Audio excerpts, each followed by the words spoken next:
Well, welcome to this week's campaign catch-up. Joining me now, CBN's David Brody and John Stolnis. Gentlemen, let's start right in with this news of the International Brotherhood of Teamsters declining to issue a presidential endorsement on Wednesday. How big a deal is this? We'll start with you, David. Well, it's a big deal. Look, the non-endorsement was really, in essence, a blow to Kamala Harris. I mean, obviously they endorsed Biden in 2020, and they're not endorsing Kamala Harris in 2024. That speaks volumes. So right there, this is a bad news story for Kamala Harris. 60% of those Teamster workers support Trump, which is interesting. It kind of leads to a bigger question. So to the leadership of the Teamsters, if 60% of your union force is for Trump, and you're deciding not to endorse a candidate, what does that say about the leadership and the agenda by the leaders there in the Teamsters? I think that's a bit of a rhetorical question. I think we know the answer. Politics is at play. So, look, bad news for Kamala Harris. As it relates to the blue wall, it's a problem. Michigan, Pennsylvania, Wisconsin. These are the type of voters Kamala Harris needs to win. Now, having said that, and we'll talk about the polls in a moment, looks like she's right in this race despite any of those type of sentiments from Teamster workers. So we'll see. But right now, that's obviously good news for Trump. Yeah. And John, your reaction to this news? I mean, obviously, this isn't, it's typically going to be something that leans towards Democrats. How significant is this in your view? Yeah, it seems like it would be significant on its surface, right? This is the first time that the Teamsters Union has failed to endorse any presidential candidate since 1996. And typically speaking, they do endorse the Democrat. But we were kind of getting, it felt like maybe this was coming for a little while based on some of the different conversations and sound bites that we'd heard from Teamsters leaders after meeting with Trump. And certainly the numbers among the rank and file of the Teamsters would lead one to believe that the leadership of the Teamsters, by not endorsing Donald Trump, are they, you can ask, I think, fairly the question, are they listening to their own members? Because if 6 in 10 of your members endorse or favor one candidate or the other, and then you as an organization don't endorse anyone, that I don't really know what the power of, what the purposes of the endorsement or how you endorse one way or the other. It's so, I mean, I think that for Kamala Harris, this is certainly disappointing news, but I think David hit on the big question, and that is, will this have an effect on what we see in Pennsylvania and what we see in Wisconsin, what we see in some of these other states where unions are really plentiful and union workers make up a good percentage of the electorate?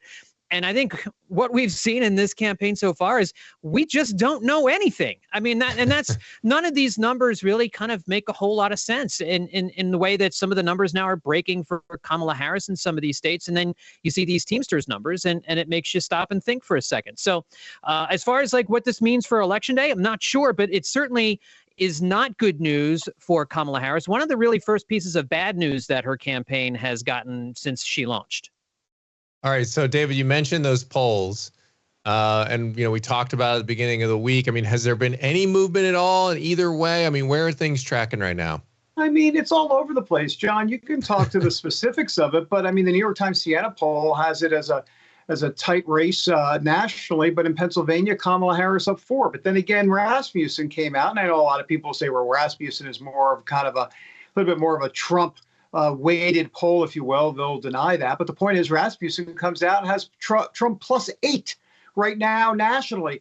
Look, who the heck knows what's going on? But here's one thing that has not changed. The contours of this race, the economy and immigration. Kamala Harris is underwater on both of those. Now, has she cut the gap? Yes.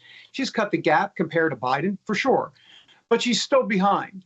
And so that's not changing. And the problem for Kamala Harris here is that there's no variable in this race that will get it to change at this point, because she's not offering any sort of concrete policies in either one. She's running away from the issues and she's not leaning forward into them. And because of that, I think those numbers are going to be pretty much stale and just stagnant, if you will, all the way through Election Day. John, what are you seeing? Yeah, I mean, I think even the New York Times admitted that some of their numbers today didn't really make a whole lot of sense when you're essentially tied nationally, but you show Harris opening a 4-point lead in Pennsylvania. I think the New York Times, the guy who runs the New York Times polling, Nate Cohen, acknowledged that they're a bit of a puzzle. And I think we can say that about a lot of the polling data that we've seen. It's just, I think this is what you get when you have a really, really tight race. I'm going to use a sports analogy. It's kind of like if every game you play is close, one fumble here, one dropped pass, one small thing can skew the numbers one way or the other depending on the week. And so I think that's kind of what we're seeing right now is this particular poll had them tied nationally with her up 4 points. And then you look at another poll, Marist is out with a new statewide polls of likely voters in 3 battlegrounds. In Michigan, she's up 52-47. Wisconsin, she's up 50-49. And in Pennsylvania, they're tied at 49. So, I mean, any way you shake it, it's a close election. They're neck and neck. There doesn't seem to be a whole lot of movement in anything now that Harris has ascended to the top of the ticket. Everything seems to have plateaued, really, even since the debate. Even the debate bumps were not all that big. I mean, we are still pretty much in the same place we were a week and a half ago, 2 weeks ago. So I don't know what else is going to move the needle at this point. I think it's why it's going to be a very long election night. Dan, speaking and John, speaking of election night, a couple places I'm looking at specifically in Pennsylvania that I'll be keeping my eye on. There's a lot of different places, but the 2 key ones are Northampton County, about an hour and a half or so in that Lehigh Valley, about an hour and a half from Philly, due north. And then, of course, Erie County, which is, in the northwestern part of the state, kind of basically about an hour and a half or so from Cleveland. It's that far away. Those are 2 places that Donald Trump won by a couple of points in 2016. He lost by a point or 2. I'll have to double check. I think it's 1 point in both counties in 2020 to Biden. Those are the key counties. Those are the swing counties in a swing state. They're going to be crucial. Now, you can just go on and start extrapolating all sorts of data. For example, in Philadelphia and you guys know Montgomery County and Bucks County and Chester County and all that. I mean, the African-American vote for Kamala Harris is going to have to be anywhere from 88% or over, probably 90% or more. So there's that. And then, of course, you got Johnstown, Pennsylvania, where President Trump will be, or at least will be about 40 minutes from Johnstown, Pennsylvania, near Pittsburgh, in the western part of the state. He'll be there on Monday. That's going to be crucial, too, because Johnstown also went for Trump and then went for Biden. So these are a lot of I know I'm kind of geeking out, but I'm already looking forward to election night for a couple of reasons. 1, this will be fun, but 2, I get free food. So I'm really looking forward to that. CBN, I believe, is providing catering. I think I just laid down the request right here on YouTube. Yeah. A sidebar here on the polling. I think pollsters are very good at their job, but I think it's got to be getting more and more difficult to get the information out there, given people just fewer people are answering their phones. I mean, I've gotten all the texts, reply 1 to this, they're starting to get, and I just never respond to any of these things. So it's got to be more and more difficult for them to get this information and get it accurately. And so I don't know. I mean, that could be a whole separate topic, at some point for somebody to dive into the future of polling and see how it goes this time around. I don't know if you guys get the same sense on that, but I'm just thinking with this technology and everyone's so bombarded by just stuff from all fronts with email marketers and everything else. It just seems like it's getting tougher. Yeah, I get a text message and it immediately, stop. I type in stop immediately. The first thing I do, because I just, I'm wary of responding to any kind of text message from some place I don't know. I don't know exactly what it is I'm responding to. I can't verify or trust that what I'm getting is from a reputable source or organization. So I typically don't respond on texts, and none of us have landlines anymore. We're not in the phone book anymore, so that you can see, list of people in the area where you want to call. And so then you're just getting telemarketers. Well, they come up on your phone saying scam likely nowadays. So, I mean, it's just I really don't know who's answering polling unless it's just, you're on a website and something pops up and you decide to take part in it. And even that's a roll of the dice sometimes. So it's a great question. Yeah, and the methodology, parameters are much different nowadays in polling. That's a whole nother geek out segment here on YouTube or someplace down the road. And what I mean by that is that the electorate's changing, and so this idea of how you weight a poll, whether it be non-educated voters, college-educated voters, education, the whole thing is just kind of different now based on the fact parties are realigning. And so it's much harder to kind of gauge, what that means. Like, should you be having more non-college educated voters? Should that be sampled more or less? And I know they base it off of previous elections. They also base it off of the registration at the time. But, look, the Republican registration in many of these states has gone through the roof. I mean, there's less Democrats registered and more Republicans registered. So everything's changing. That's my point. A lot of different variables. Yeah. All right. Well, we can geek out on that another time. But let's talk about something that we can know for sure because we're seeing it with our eyes, and that's the narratives that both campaigns are settling into. I mean, anecdotally, guys, I can tell you for me here in Pennsylvania, I am in a swing state. And the ad I keep hearing from Harris about Trump is a very threatening sounding ad. It's tying Trump to Project 2025, and it's saying he's going to get revenge on his political opponents, that sort of thing. And the one I hear from Trump about Harris is that she's out of touch, that she thinks you're stupid, I think is the word they actually use in it. The voters are stupid because she's trying to distance herself from the fact that all the struggles in America right now are under her watch, essentially, right, is the point the ad was making. And so those are the two narratives I've been hearing. What narratives from the campaigns, each side, are you guys seeing them really leaning to at this point? So, I mean, I think what we're seeing from the Harris campaign at this point is, really attacking Trump as being divisive. We need to turn the page. We need to move forward. A lot of conversation about, is your democracy, will it be intact if Trump is elected and gets another 4 years? Going after his enemies, political retribution, and then just taking the country in the wrong direction economically, talking about how tax cuts for the wealthy are gonna hurt the middle class, and then you spin it around and Harris will point to the different area on her website where she has her policies listed, and talking about she wants price controls on different things, and she wants to make it easier for people to buy homes for their first-time home buyers and tax credits for that.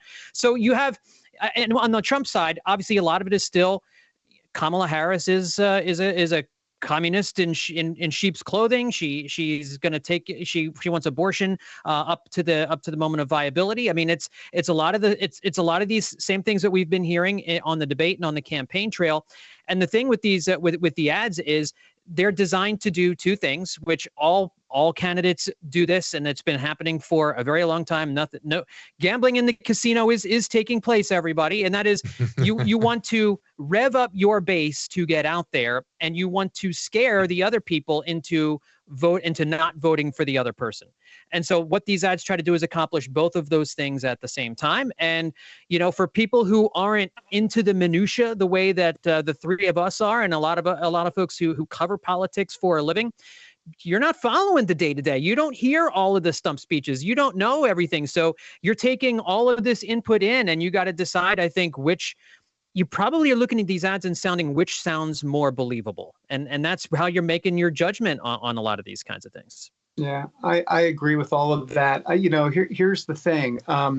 Everybody knows about Donald Trump by now, right? I mean, the guy's a dictator. He's a threat to democracy, yada, yada, yada.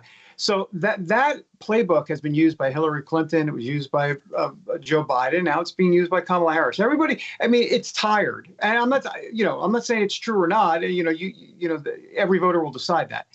But it has been used. And so I think the key right now, it's all up to the Trump campaign. Can they define her as out of the mainstream? I think if they can define her as out of the mainstream, they win. I think it's just that simple. If voters believe that she's actually not too bad, too out of the mainstream, then I think she has a shot at winning. If you look at the focus groups of undecided voters, I think a lot of them have concerns that she is out of the mainstream. So but we'll see. Those are just some focus groups that I've seen. I'm not saying it's gospel necessarily. But John's right. This is a base election, ultimately. I mean, it's going to have to be about getting the base out. That's what it's going to come down to. Yes, there are swing voters out there, yada, yada, yada. But you got to get your base out there. And then the question, the follow-up then is, well, what is your base? And nowadays, the base, I mean, if you try to define Trump's base or Kamala Harris's base, I'll be honest with you guys, we don't know exactly, because if Kamala Harris is trying to reduplicate or replicate, I should say, Joe Biden's base of 2020, she'll lose because she's way behind. She might have to rely more on college-educated women, a whole lot more than Biden did, and less on white Rust Belt males. I mean, it just depends. There's a lot of things going on here. And then Trump's got issues, he's trying to make more of a big tent, but will he be hurt a little bit with evangelicals and others? We'll see. We don't know. One last thing to point out.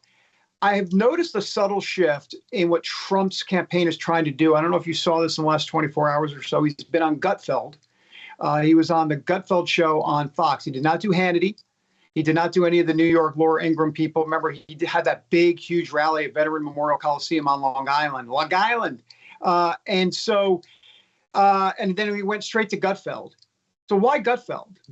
Gave a different side of Donald Trump, a softer side, a funnier side, a more lighter side. That's what the campaign needs to do more of. I think it was a genius move. No more Hannity interviews, please. No more one-on-one. He's done so many of those. He needs to be in different environments where people see a little bit of the funnier, lighter side of Donald Trump, especially after everything that he's been through and this country's been through. I just wanted to add to that. I think he mentioned it in that interview, but he did say one of the pieces of news there was that the one regret he had from the debate was that he didn't go after the moderators a little more. He said he wanted to try to be above that. And so it was kind of a decision he made ahead of time, but now he regrets that, especially given the way, he perceived it kind of being one-sided as far as like the fact checks and all that stuff, which we talked about. So I thought that was interesting. He also talked in that Gutfeld interview about that he thinks about God a whole lot more now than he ever used to, which I thought was obviously very interesting. So you got all of that. And also the campaign released, I don't know if you saw this video. So he sent this 8-year-old boy, you may have seen this, with a rare genetic disorder, a birthday letter. And the boy read it. It went viral. Once again, let me be clear. The Trump campaign didn't release this video. The boy's mother did. That Trump sent him a letter on his 8th birthday. He has this rare genetic disorder. He started crying, and he said, "Thank you, Mr. Trump. Thank you, Mr. Trump." Yesterday, the campaign released a video. They brought Liam, the 8-year-old boy, to the rally at the Veterans Memorial Coliseum in Long Island. And they showed Trump showing up with a birthday gift for him behind he was the invited guest, the 8-year-old Liam. And there was Trump interacting with him behind the scenes. So once again, a softer side of Donald Trump that we don't normally see. I think this is intentional. I think that they're trying to get him out there in places that will soften him up a little bit, because I think he needs that right now. Yeah, and I think a lot of that is in response to how Kamala Harris is continuing to talk about putting the joy back in their campaign and in the hearts of the American people, for I guess lack of a better phrase, and I think that has been one of the reasons why people are perceiving her a little bit differently than they did 4 years ago. She's smiling a lot more. She is a lot more. She seems to be enjoying the campaign trail.